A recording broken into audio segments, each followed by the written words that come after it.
Also, the Trump administration plans to send a total of $24 million to Caribbean nations hit by Hurricane Melissa. Breaks down like this: $12 million for Jamaica, $8.5 million for Haiti, $3 million for Cuba, and $500,000 for the Bahamas. The money will be used for housing, water, food, sanitation, and emergency health care. It is expected that additional aid will be announced in the coming days once there is a further assessment of storm damage.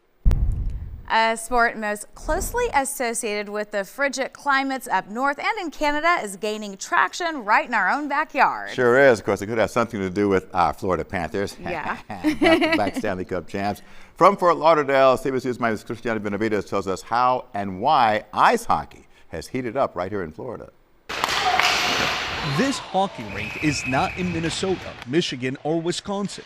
It may be the last place you think of when you think ice hockey. Florida.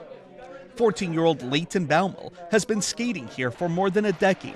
Lately, though, he's noticed more competition. Would you say that the number of kids that are now wanting to play hockey has grown? Oh, 1,000%. Since the Panthers won their first cup, totally. Everyone's starting to get more excited and more inspired to play. This year's NHL final was the 6th year in a row featuring a team from the Sunshine State. While Florida's sunny image puts it at odds with the traditional ice hockey hub, Matthew Janis with the Florida Panthers says the growth is undeniable, particularly in the team's Learn to Play program, aimed at introducing young people to the sport and breaking down the financial barriers. In the last 5 years alone, boys hockey's grown 48%, our youth boys. Girls has grown 63%. Here in South Florida, what people consider a non-hockey community, we have over 1,000 kids starting our game. I want your heads up, your sticks down. Jeffrey Baumel is Leighton's father and coach. I remember we couldn't field, there must have been 2 teams. Now you can field up to 6 teams for each division. We have the best of both worlds. We have palm trees and the Stanley Cup.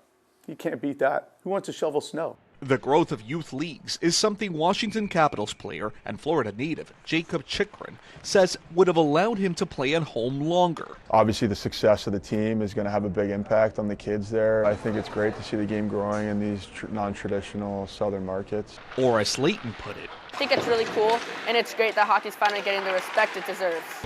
a sport that's found its footing on the ice in what some saw as an unlikely place. Christian Benavides, CBS News, Fort Lauderdale.